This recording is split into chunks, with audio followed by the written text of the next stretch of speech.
പാറൂസ് ഇത്രയും സന്തോഷത്തിൽ ഈ ഓടിച്ചാടി പോണത് വേറെ എവിടേക്കും അല്ലാട്ടോ. ഞങ്ങൾ ഇന്ന് ലുലു മാളിൽ ഫൺ ടൂർ എക്സ്പീരിയൻസ് ചെയ്യാൻ വന്നതാട്ടോ. ആദ്യമായിട്ട് വരുന്നത് കൊണ്ട് തന്നെ ആദ്യത്തെ ഒരു 10-15 മിനിറ്റ് ഏത് റൈഡിൽ കയറും എന്നുള്ളൊരു കൺഫ്യൂഷനിലായിരുന്നു കേട്ടോ രണ്ടാളും.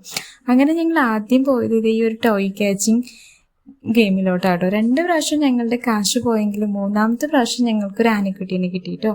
പിന്നെ പോയത് ഗെയിമിങ് ഏരിയയിലോട്ടാണ്. പക്ഷെ വീഡിയോ എടുക്കാൻ പറ്റില്ല കേട്ടോ. അവസാനം ഈ ചായക്കുപ്പിയിൽ ഇരുന്ന് ഇങ്ങനെ കറങ്ങിയപ്പോൾ തന്നെ 2 എണ്ണത്തിൻ്റെയും കിളി അങ്ങ് പോയി. പക്ഷെ എനിക്ക് ഫൺ ടൂറിൽ ഏറ്റവും ഡിഫറെൻ്റ് ആയിട്ട് തോന്നിയത് ഈ ഒരു സീറോ ഗ്രാവിറ്റി റൈഡും പിന്നെ ഒരു സ്പേസ് റൈഡും ആട്ടോ. അങ്ങനെ കാർഡിൽ കാശൊക്കെ കഴിഞ്ഞപ്പോൾ നേരെ ഞങ്ങൾ ലുലുവിൻ്റെ ഫുഡ് കോർട്ടിൽ കയറി തലപ്പക്കട്ടി ബിരിയാണിയും പിന്നെ ഈ ഒരു ടാക്കോസും ബർഗറൊക്കെ ആയിട്ടോ ഞങ്ങൾ കഴിച്ചത്. പക്ഷെ ടാക്കോസ് നല്ലതായിരുന്നു, ബട്ട് ബിരിയാണി ഒരു ആവറേജ് അത്രേ ഉള്ളൂ കേട്ടോ. പിന്നെ ആ ഒരു ക്ഷീണമൊക്കെ തീർക്കാൻ വേണ്ടിയിട്ട് അവിടേക്കൊന്ന് കറങ്ങി അടിച്ച് നേരെ വീട്ടിലേക്ക് പോയിട്ടോ. അപ്പോൾ വീഡിയോ ഇഷ്ടമായ ലൈക്ക് ചെയ്യണേ.